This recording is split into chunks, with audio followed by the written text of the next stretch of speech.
ನಮಸ್ಕಾರ ಸ್ನೇಹಿತರೆ. ಮಧ್ಯಪ್ರಾಚ್ಯದ ರಾಜಕೀಯದಲ್ಲಿ ಮತ್ತೊಮ್ಮೆ ಮಹತ್ವದ ಬೆಳವಣಿಗೆ ನಡೆದಿದ್ದು, ಇರಾನ್ನ ಮಾಜಿ ಸರ್ವೋಚ್ಚ ನಾಯಕ ಅಯಾತುಲ್ಲಾ ಅಲಿ ಖಮೇನಿ ಅವರ ಅಂತ್ಯಕ್ರಿಯೆಗೆ ಭಾರತದ ಪ್ರಧಾನಿ ನರೇಂದ್ರ ಮೋದಿ ಅವರಿಗೆ ಆಹ್ವಾನ ನೀಡಲಾಗಿದೆ ಎಂಬ ಸುದ್ದಿ ಜಾಗತಿಕ ಮಟ್ಟದಲ್ಲಿ ಚರ್ಚೆಗೆ ಗ್ರಾಸವಾಗಿದೆ. ಇರಾನ್ ಅಧ್ಯಕ್ಷ ಅವರ ಪರವಾಗಿ ಈ ಆಹ್ವಾನ ಕಳುಹಿಸಲಾಗಿದೆ ಎಂದು ರಾಜತಾಂತ್ರಿಕ ಮೂಲಗಳು ತಿಳಿಸಿವೆ. ಜುಲೈ 4ರಿಂದ ಆರಂಭವಾಗಲಿರುವ ಅಂತ್ಯಕ್ರಿಯೆ ಕಾರ್ಯಕ್ರಮಗಳು ಜುಲೈ 9ರವರೆಗೆ ನಡೆಯಲಿವೆ.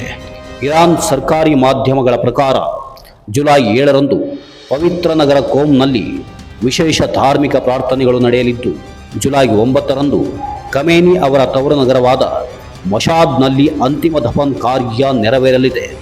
ಈ ಅಂತಿಮ ಯಾತ್ರೆಯಲ್ಲಿ ಸುಮಾರು 2 ಕೋಟಿಗೂ ಅಧಿಕ ಜನರು ಭಾಗವಹಿಸುವ ನಿರೀಕ್ಷೆ ವ್ಯಕ್ತವಾಗಿದೆ.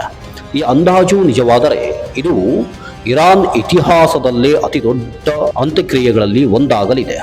ಪ್ರಧಾನಿ ನರೇಂದ್ರ ಮೋದಿ ಅವರ ಜೊತೆಗೆ ಪಾಕಿಸ್ತಾನದ ಪ್ರಧಾನಿ ಶಹಬಾಜ್ ಶರೀಫ್ ಸೇರಿದಂತೆ ಹಲವು ರಾಷ್ಟ್ರಗಳ ನಾಯಕರಿಗೂ ಆಹ್ವಾನ ನೀಡಲಾಗಿದೆ ಎಂದು ವರದಿಯಾಗಿದೆ.